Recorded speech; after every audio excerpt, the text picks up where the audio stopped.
The recall election this week in Wisconsin failed to restore the Democrats to the majority. We're happy to have with us on the phone now the governor of Wisconsin, Scott Walker. Thanks for joining us, Governor. Hey, my pleasure. Great to be with you. You did lose 2 Republican seats, bringing your majority now to just 1. What message do you think voters sent with that? Well, very clearly for us, the voters affirmed on Tuesday what they told us last November. They said they wanted a government, at least in Wisconsin, that focused on jobs and focused on fixing the financial mess we inherited, and we did just that. We balanced our budget without raising taxes. We helped the private sector create 39,000 new jobs in our state since the beginning of the year. That's double the national rate.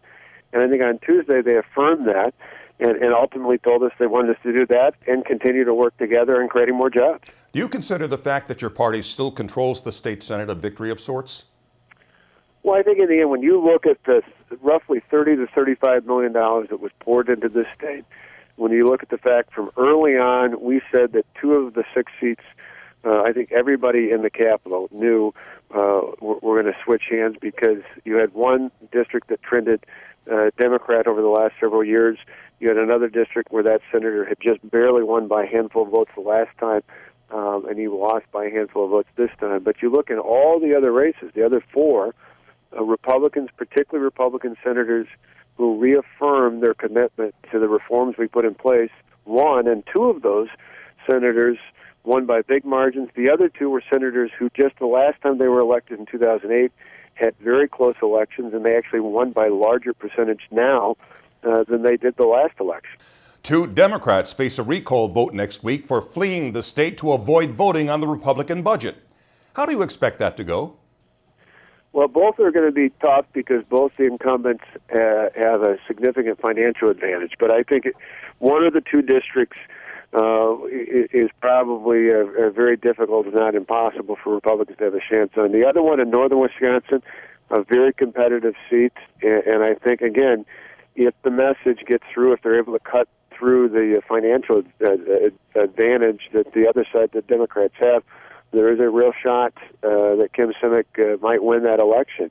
But it all boils down to whether or not she can have the same impact that I believe the 4 senators did this last Tuesday, and that is get beyond the attack ads, get beyond the personal attacks, and really get to the point of the reforms in Wisconsin are working, and if voters want those reforms to continue, they need to send lawmakers to Madison who are going to focus on that, who are going to think more about the next generation than they do just about the next election. Democrats say they're considering recalling you as governor next year. How do you silence the beating drum on that? Well, I think it took a huge step in that direction on Tuesday, but I think in the larger context, I was elected last year largely because I have a plan, a specific detailed plan to help the private sector of our state create 250,000 jobs. So far in the first 6 months of the year, we are well above the pace of getting that total of 250,000 jobs by 2015. If I continue to do things every day I'm in office that make it easier for people in the private sector to create more jobs and put the people of our state back to work, I have no doubt whether there's an election in 2012 or 2014, we're going to do well with the voters because what I hear overwhelmingly is they want help with jobs. Is the controversy over the budget cuts a problem of communication or ideology? Oh, I think in the end, I think part of the reason, if the election had been held a couple months ago, I think you probably would have seen a different outcome. But because as time has gone by, and even though we had a tremendous financial disadvantage with the special interest groups that came in from outside of Wisconsin, really distorting things and focusing things, and in the end, the attack ads were not about collective bargaining reforms. They were about anything but. Why? Because they're working.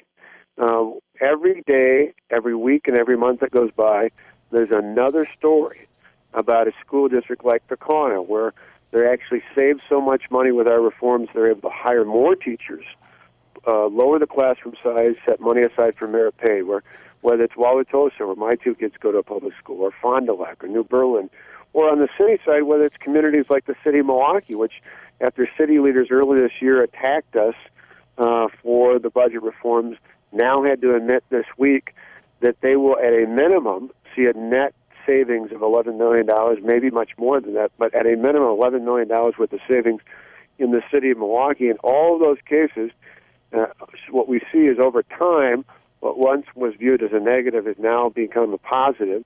And the more time goes by, the more the public, I think, will clearly see that the reforms are working. Along the lines of what you said earlier, how do you feel about the people from outside of Wisconsin coming into the state to knock on doors?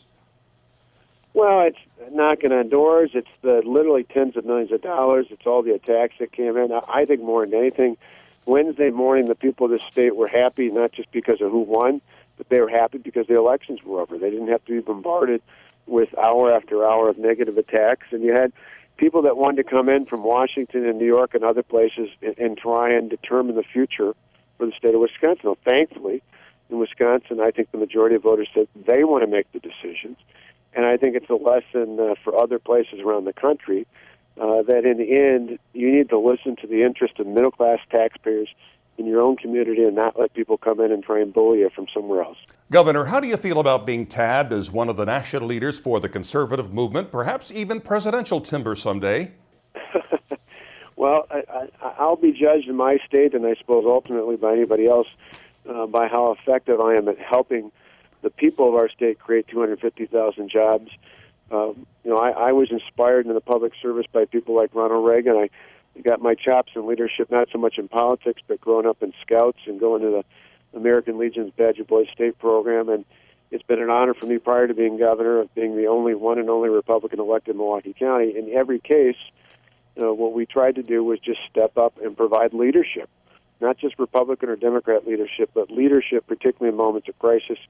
We need courage and leadership in our state houses and in the halls of Congress now more than ever. And if in some small way our success here helps inspire others to be courageous and do things that are more about the long term than about the short term, I'm certainly to help out with that cause. But I'll let the pundits decide what that means beyond that. Wisconsin Governor Scott Walker, thanks so much, sir.